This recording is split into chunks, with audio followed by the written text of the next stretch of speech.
There we go. Hi. How are you? Good. Good. Ready to rock.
Hello, everyone. We're about to start.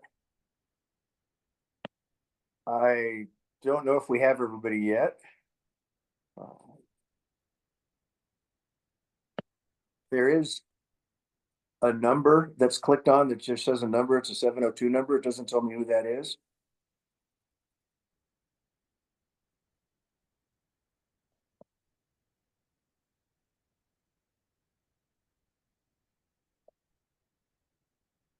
Hi, this is Deputy Attorney David Gardner.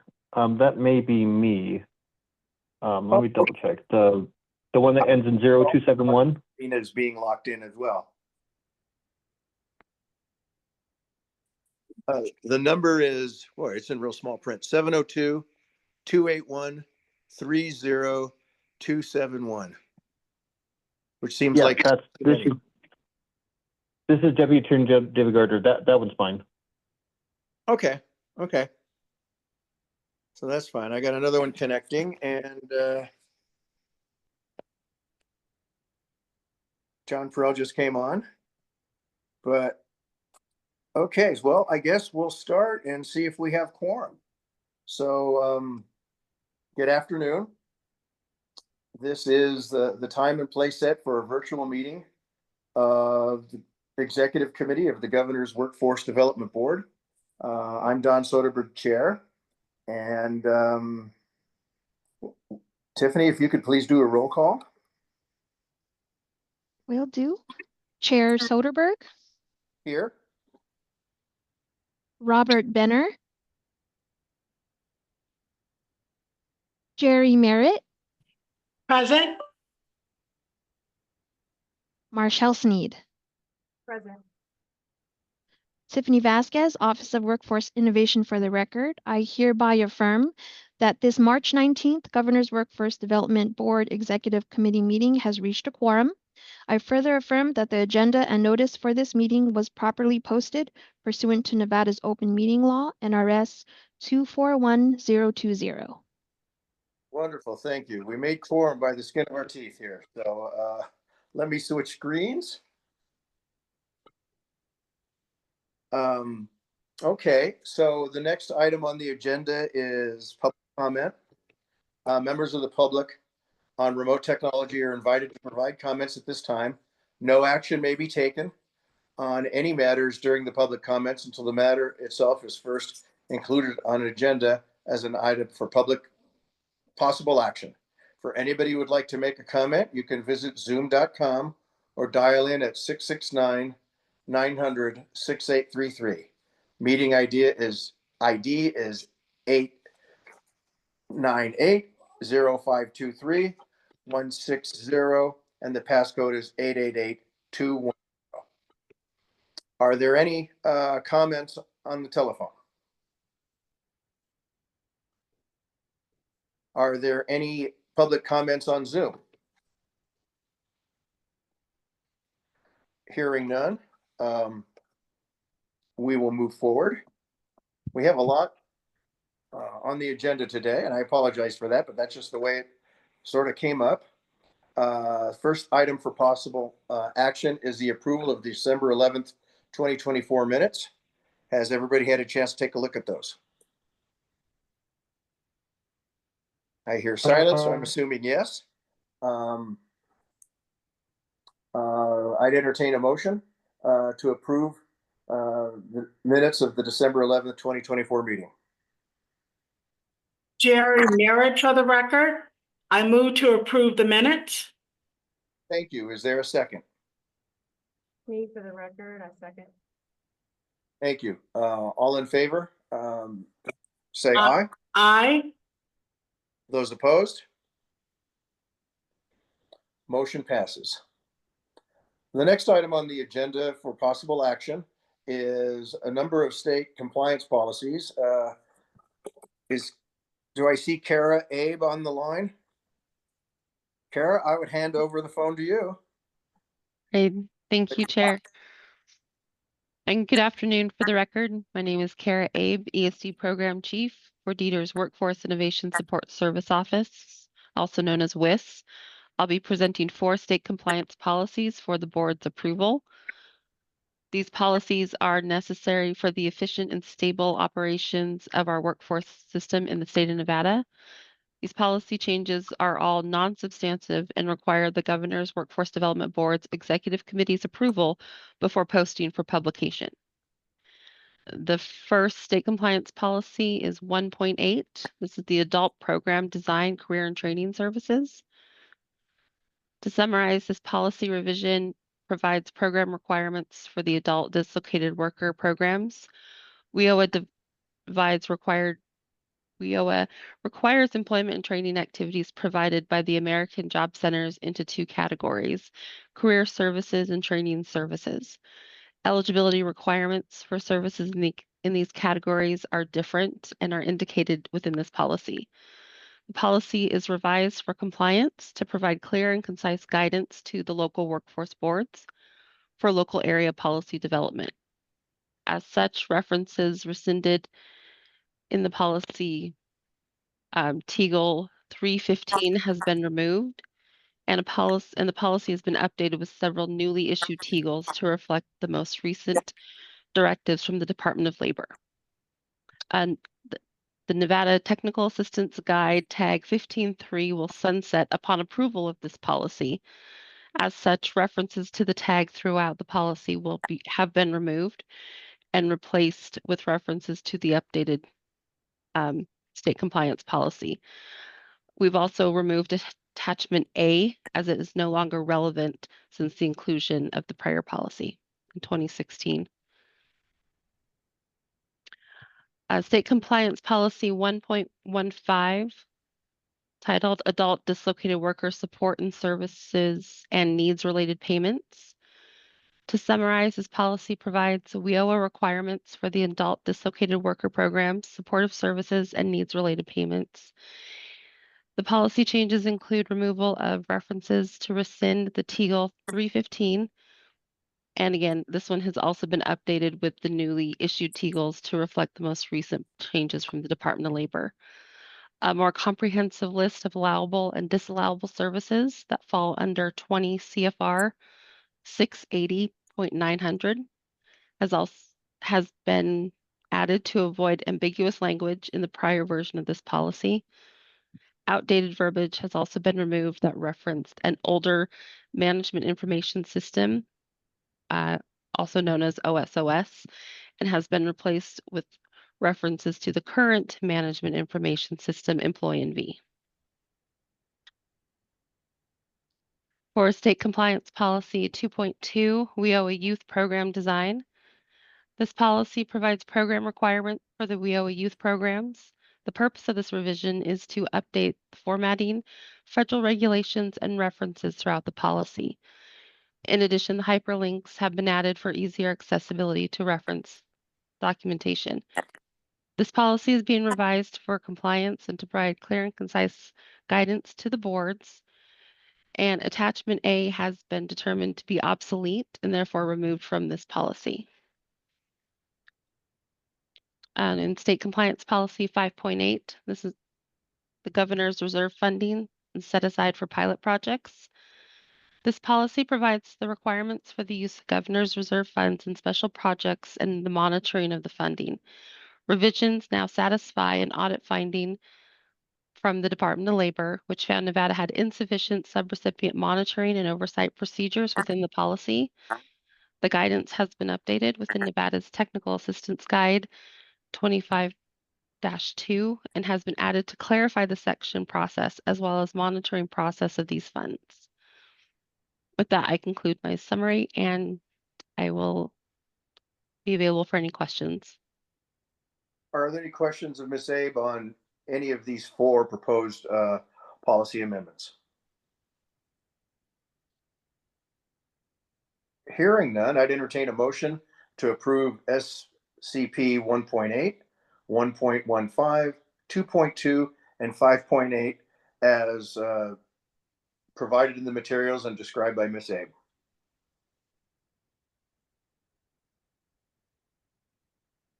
Do I have a motion? Jerry Merritt for the record.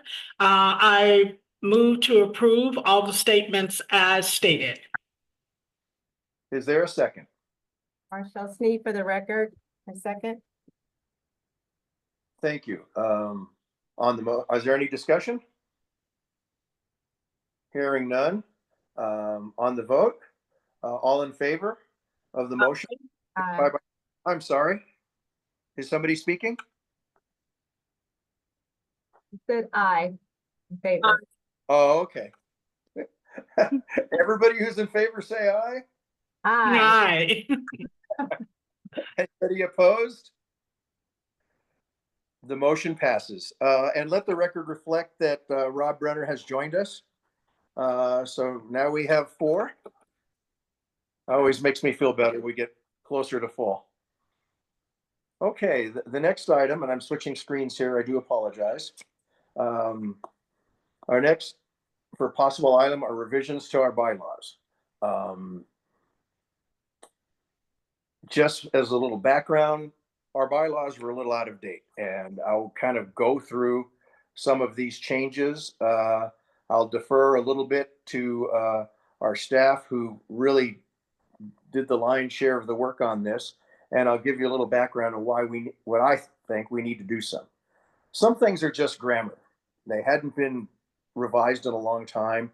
The name of the board has been changed to the Governor's Workforce Development Board. That had not been changed throughout. The area served in section 1.4 listed cities and counties, and we really don't think of cities, we think of the counties that we're in. So we've made amendments to change that. In section 2.2, the terms of office, removing the staggering info, that just wasn't necessary, it's redundant. The terms are the terms, and the governor gets to appoint them. We've also removed the discussion on industry sector councils. Those are run by the local boards now. I don't know when that happened, but I understand it's happened for a long time. I was surprised to still see this in our current bylaws, and it's working very well. And from my time with Dieter, about 5-6 years ago, I can tell you, I think it's working better now with the local boards handling it than it was when we handled it. It just wasn't it just works better when it gets on the local area. Some of the bigger changes we have has to do with our subcommittees. We are making the change. Right now, the bylaws have the chair, myself, appoint the chair of each subcommittee. It was silent on the chair of the subcommittees. And I guess over time, the chair of the subcommittees were appointing their vice chairs. And in one instance, we have a vice chair on a committee who is not a member of the board. I could have a great discussion with Mr. Gardner that any action taken while a vice chair who's not a member of the board holds a meeting would be null and void because they're not a member of the board. So we've made this change so that the chair, myself or my successor, would have clear. They appoint the chair of the subcommittee and the vice chair. With regard to the voting members, we have had tradition, and in the bylaws, we have had the chair of the committee appoint their members. So they're out there recruiting people. And in my short tenure here as chair of this board, I could see where it's worked and where it's not worked. So we thought it was better that if we, the executive committee, appoints those members, and how I would plan to do that is to basically talk to new members, ask them to volunteer to be on a subcommittee, and then bring that to you, the executive board. And you, the executive board, could agree with me or disagree with me, but we keep that there. Clearly, I would talk to the chairs of the committee. They're on the ground. They know that. We have some chairs of the committee, been around a lot longer than I have. And so clearly wouldn't want to shut them out. But I think we need to have some process. One of the other things that we need to look at is, everybody has staggered terms. And in the late fall, the governor did not reappoint some people and appointed new people, including myself. We have one subcommittee that was decimated by that. A lot of blanks. And I've spent a lot of time on the phone talking to people, asking for volunteers. A conversation I had with Marshall yesterday is maybe I have to, since we're still under the old bylaws until the full board votes on these next month, I might have to appoint myself committee of that chairman of that subcommittee to then turn around and appoint those members to the committee, then resign as that chairman and wait until we have the new bylaws in place so I can appoint a chairman. Seems very cumbersome, but right now we just need people on that committee. It got decimated. And in the future, I would say we need to look at people's terms so we don't load it all up. There's basically 3 chunks of terms. Many terms come up at the end of next month. We don't know what the governor's pleasure is on that, and we could wind up with some more vacancies. We might not. But either way, we don't want to decimate any of our committees. We also looked at, some committees had a bunch of non-voting members, some hardly had any. I think we make it clear we could have up to non-voting members. Clearly, there's some people that are staff members that are important to be on that, but we would make sure that we'd have no more than that. We don't want a committee that's got more people in italics than they have board members on it. And I'd like to keep it to no more than 11 seats. That doesn't mean people can't participate. I've got an individual who was asked to be on one committee. I convinced him last week to be on another committee, but he clearly wanted to still participate without being a voting member of the first committee. And I think that's fine. Everybody input, great. But at some point, we need to keep it to a certain level. We only have 33 members of the board when we're at full capacity. Right now, we're down to 1 vacancy, but at the end of next month, we could have a number of vacancies. And we have 3 subcommittees, not counting this subcommittee. And in the next item, I'm going to propose a 4th subcommittee. So if you do that math, 11 times 4, that's 44 people. We only have 33 members. So we don't want these subcommittees to get too big, but we want to informally allow people who want to come in and give their 2 cents or their assistance. We still want them to do that. So that is my spiel. If you have any questions of me or of Marshall or Tiffany, who worked really hard on this, now's the time. I hear crickets. And let me take a minute and apologize. I am at my home and I have all the doors open because it's really nice. So you've heard my dog barking. Every time somebody walks by my house, that's if he cuts somebody off, I'll make sure that we get another opportunity. So I've heard no comments or questions. I'd entertain a motion to approve the revisions to the bylaws as proposed. Rob Benner, motion. I have a motion. Do I have a second?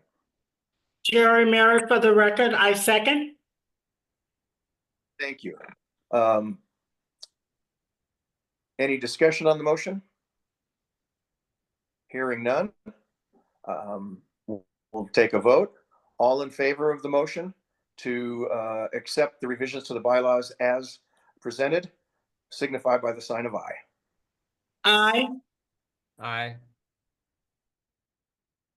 Those opposed? Hearing none opposed, the motion passes. Marshall, am I correct? We had a conversation yesterday. This will go to the full board at the next meeting? Yes, that is correct. Okay. Now, agenda item 8 for possible action. I have discussed the desire to form another subcommittee, which focuses more on employer engagement and economic development. We have an outline of that committee here for your consideration. If this does get through today and is accepted by the full board, then I will start soliciting members for it. I've had one newer member who has already contacted me in this regard, and that person's in marketing and in a area of the state where we have 0 footprint at the moment, except for that member. So I've kind of told that member I really would be inclined to accept her. But other than that, I haven't had much discussion on that. But essentially what we want to do is get to our role that many people feel should be our primary role.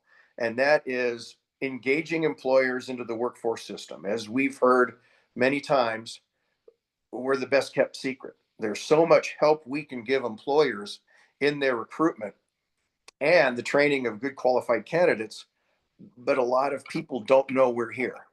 And I think Dieter and the local boards are doing a phenomenal job, way better than when I was at Dieter. And so that's my hats off to my successors, and Milt and Jaime and their staffs. They're doing a great job.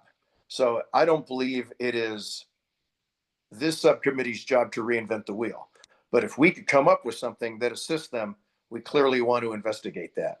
It also would be the role of this committee to keep the board abreast of economic development trends. We read a lot in the paper, but clearly industries and businesses that are coming to the state affect what we do in workforce. What do we train for?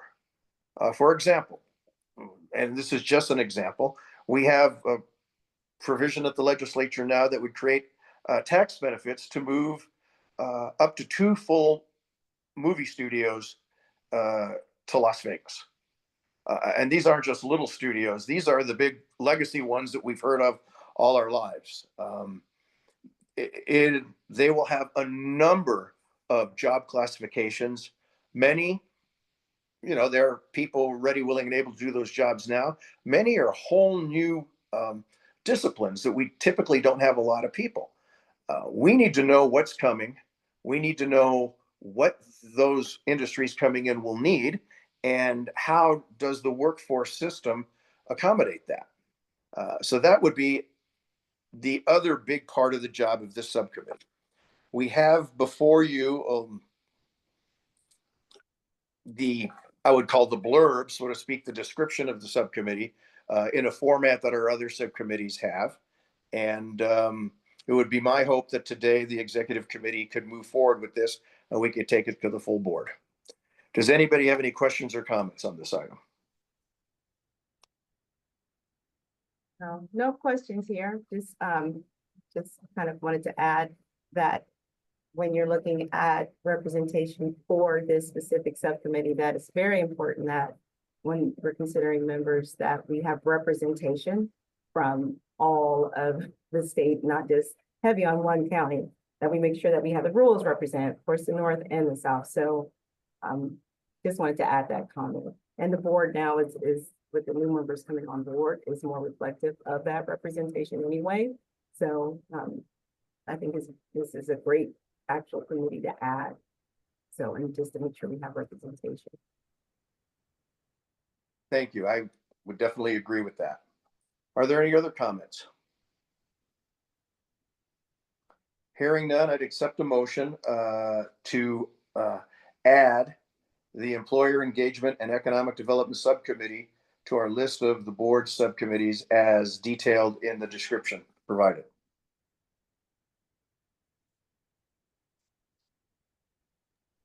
Do I Rob have? Benner, motion. Okay, we have a first by Mr. Brenner. Do we have a second? Jerry Merritt for the record, I second. Thank you. Any discussion on the motion? Hearing none, all in favor Aye. of the, Aye. Aye. all opposed? Hearing no opposed, the motion passes. Thank you. Let me switch screens, get back to my agenda here. There we go. Okay, wow, God, that went a little quicker than I thought. That was a big agenda. As a preview to our meeting coming up, we have everything we've discussed today that we'll have to vote on by the full board. I'm hoping to have a presentation from Caleb Cage, who represents an association that has to do with battery technology, which, as I understand, is right now largely Northern Nevada employers, but will soon expand to Southern Nevada employers. I want to thank member Espinoza, who helped me out with that and brought it to my attention. And so that'll be there. We haven't discussed any other presentations. We don't want to keep these meetings, since they're in the afternoon, we don't want to go much past 4. Tomorrow, Marshall and myself will take a tour of a new workforce training facility in the historic West Side School. You might have read about it in the paper, and that's all I know about it. So I'm looking forward to it. It is a City of Las Vegas CSN project. So we're looking to have more, and maybe we'll have a presentation by them as well. But we'll see how that goes. Okay.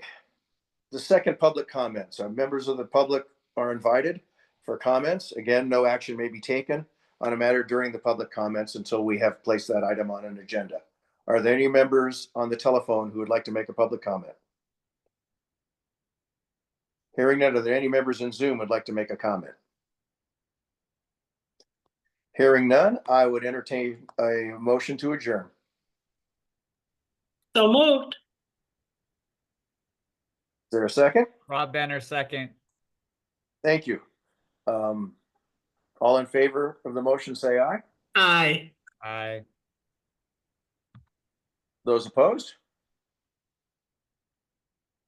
Hearing none opposed, the motion passes. We are adjourned. Thank you for your time. Thank you. Thank you. And Ed, sorry I butchered your name.